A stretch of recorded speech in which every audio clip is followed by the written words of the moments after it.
ከዛ እንደ ሳትን ያወቅነው ተበላሽተን አገኘ ራሳችን። በቃ ይኸውልሽ የመለኮት ሚራክል ነው በውስጧ ሀፕን ያደረገው እንጂ ከስጋዋ ስጋ ነስቶ ከደሙ እንደነመስተው የሚባል ታሪክ ተሳስተን ነበር። በዛሬው ቪዲዮ ላይ የምንመለከተው ስለተሳሳቱ አገልጋዮች ነው። ማሳሰቢያ፣ ይህንን ቪዲዮ ራሳቸው ይቅርታ የጠየቁበትና የተጸጸቱበት እንደሆነ እኛም ማስተማሪያ እንደሚሆን በመረዳት አቅርበንላችኋል። በሀገራችን በኢትዮጵያ የፕሮቴስታንት እምነት እየበዛና በክርስቶስ ጥላ ስር በመሆን በዚሁ ልክ ተከታዮች የተሰገሰጉበት ልክ የአሳ አጥማጅ መረብ ይመስላል። ጊንጥና አሳ በህብረት የተቀመጡበት መሆኑ ቀጥሏል። ዛሬ የምንመለከተው ግን በአገልግሎት ዘመናቸው ብዙ ከጠቀሙንና ለመንፈሳዊ ብርታት ምሳሌ ከሚሆኑን መካከል 3 ሰዎችን በመምረጥ ይቅርታም ስላሉበት ምስጋናና እውቅና ለመስጠት በዚሁ አጋጣሚ ይህንን እናቀርባለን። አብረን እንመልከት። በዚህ አጋጣሚ ልንናገር የምንፈልገው ነገር ሁሉ ሰው ውስጥ ድካም እንዳለ ብንረዳም በጸጸት ለመመለስና ይቅር ለማለት መልስ ለማይሰጡት አገልጋዮች እንደኔ አገልጋይ ለማለትና ለሚመሩት ምዕመን ያላቸውን ግምትና ተቀባይነት እንደ ትልቅ ክፍተትና ስህተት ሌሎችንም ያላካተትንበት በዚሁ ምክንያት እንደሆነ ልትረዱን ይገባል እንላለን። በዚህ ዘመን እንደ ክርስቶስ ተከታይ ወይንም ደቀ መዝሙር በመሆን የሚያገለግሉ ለማግኘት እጅጉን አዳጋች ነው። አንዳንዱ በገንዘብ፣ አንዳንዱ በኃጢአት፣ አንዳንዱ በክብር እንደ መደበኛ ስራው ጠዋት እየገባ የሚያስተዳድረው ኩባንያ ይመስል ስለ ግል ባህሪና ስብዕና የማይጨነቁ ሰዎች የክርስቶስን አካልና ስብስብ በጅምላ እያሰደቡ እንደሆነ ይታወቃል። ታዲያ በዘመኑ ክርስቶስን የእውነት የሚያገለግል አገልጋይ አለ ወደ ማለትና የቀድሞውን ናፋቂ ማህበረሰብ እንዳለ ግልጽ ነው። ከመጀመሪያው አገልጋይ እንጀምር። አገልጋይ ዘነበ ግርማ። ይህ አገልጋይ ሀልዎት አማኑኤል ቤተክርስቲያን የሚመራና የሚያገለግል ለብዙ ዓመታትም በብዙ መንገድ የጠቀመን አገልጋይ ነው። ይህ አገልጋይ ታዲያ ተሳስቼ ነበር ይለናል። ስህተቱ ደግሞ ሰው መንፈስ ነው የሚለውን ትምህርት ተቀብለን እናስተምር እናገለግልም ነበር ይለናል። ይህንንም ኢንተርቪ በትዕግስት እጅጉ ኒቆዲሞስ የሚባል ፕሮግራም ላይ በግልጽ ተናግሯል። ሰው መንፈስ ነው ተቀበሉ በግርግዳ ቀደውጣ ምናምን የሚሉ እንትኖች ነበሩ ያሉ። አሁን ያለው እንትን ትርሙስ ነፍስ የምትጸየፈው ታሪክ። ከዛ እንደ ሳትን ያወቅነው ተበላሽተን አገኘ ራሳችንን። በቃ ይኸውልሽ እኔ እንደ ማሳያ አድርገሽ በሚዲያሽ አቅርቢኝ። የዛሬ 2 ዓመታት ይቅርታ የጠየቀበት ጉዳይ ስለሆነ እኛም አቅርበነዋል። በቀጣይ ደግሞ የምንመለከተው አገልጋይ ዮናታን አክሊሉ ነው። የዛሬ 5 ዓመታት አካባቢ በአሁኑ ጊዜ ደግሞ 6 ወይንም 7 ዓመታት በፊት የዮሐንስን ወንጌል እያስተማረ ሳለ ኢየሱስ ክርስቶስ ከማርያም ሥጋ ነስቷል ወይስ አልነሳም የሚለውን ሐሳብ ሲነሳ ከማርያም ሥጋ አልነሳም በማለት አስተምሮ ነበር።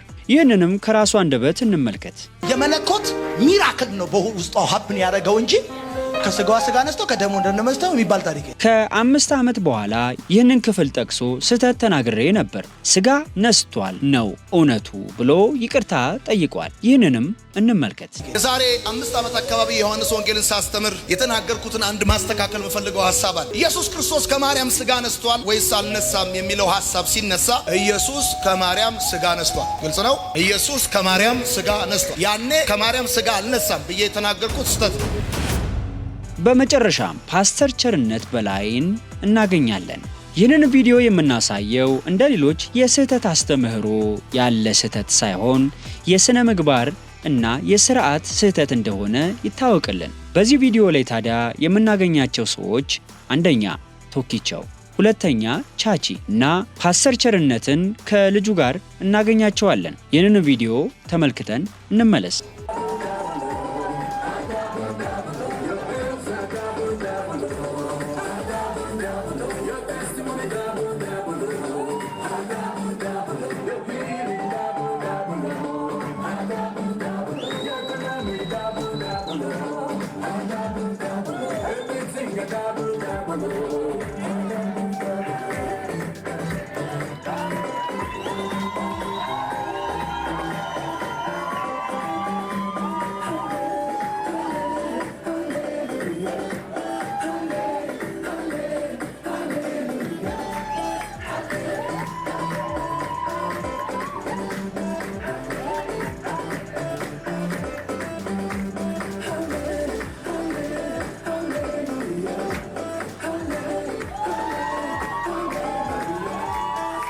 ይህ ቪዲዮ ፓስተር ቸርነት በላይ እየወጣበት ባለበት ጊዜ በሚጠላው ሰው እሱን ለመጣል እንደተለቀቀበት ተናግሯል።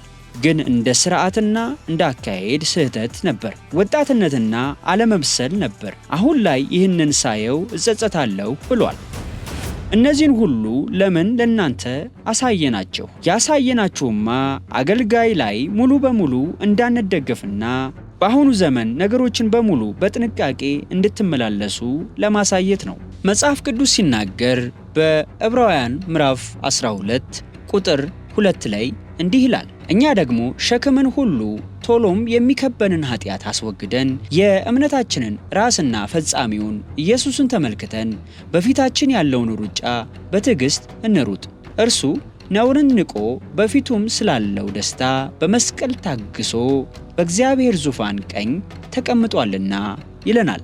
በሌላ ክፍል ደግሞ መጽሐፍ ቅዱስ በሮሜ ምዕራፍ 16 ቁጥር 17 ላይ እንደዚህ ይለናል፣ ነገር ግን ወንድሞች ሆይ እናንተ የተማራችሁትን ትምህርት የሚቃወሙትን መለያየትና መሰናከልን የሚያደርጉትን ሰዎች እንድትመለከቱ እለምናችኋለሁ። ከእነርሱ ዘንድ ፈቀቅ በሉ።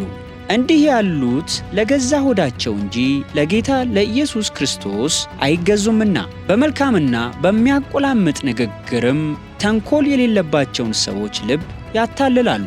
መታዘዛችሁ ለሁሉ ተወርቷልና እንግዲህ በእናንተ ደስ ይለኛል።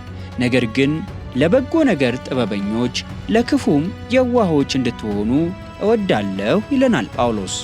ታዲያ እነዚህን 3 ሰዎች ለእናንተ ያቀረብንበት ዋናው ምክንያት በአገልግሎት ዘመናቸው ሰውን ቢበድሉና ተሳስተው እንደሆነ ከተረዱ ወዲያው ለመመለስና ይቅርታ ለማለት እንደዚህ አይነት ልብ ስላላቸው አንደኛ ልናመሰግናቸው ነው። ሁለተኛ ደግሞ ይቅር የማይሉ በዛው ጥፋትና ስህተታቸው ለሚቀጥሉት ማስተማሪያ እንዲሆኑና ደግሞ የይቅርታን ልብ ደግሞ በእነሱ ላይ እንዲፈጠር ለእግዚአብሔር መንፈስ እና ለጸጋው ሰሚት የማያደርጉ አገልጋዮችን እነዚህን በማቅረብ ወደ ይቅርታና ሰውን ወደ መፍራት እግዚአብሔርም ወደ መፍራት እንዲመለሱ ብለን እንደ ምሳሌ ልናቀርባቸው ችለናል።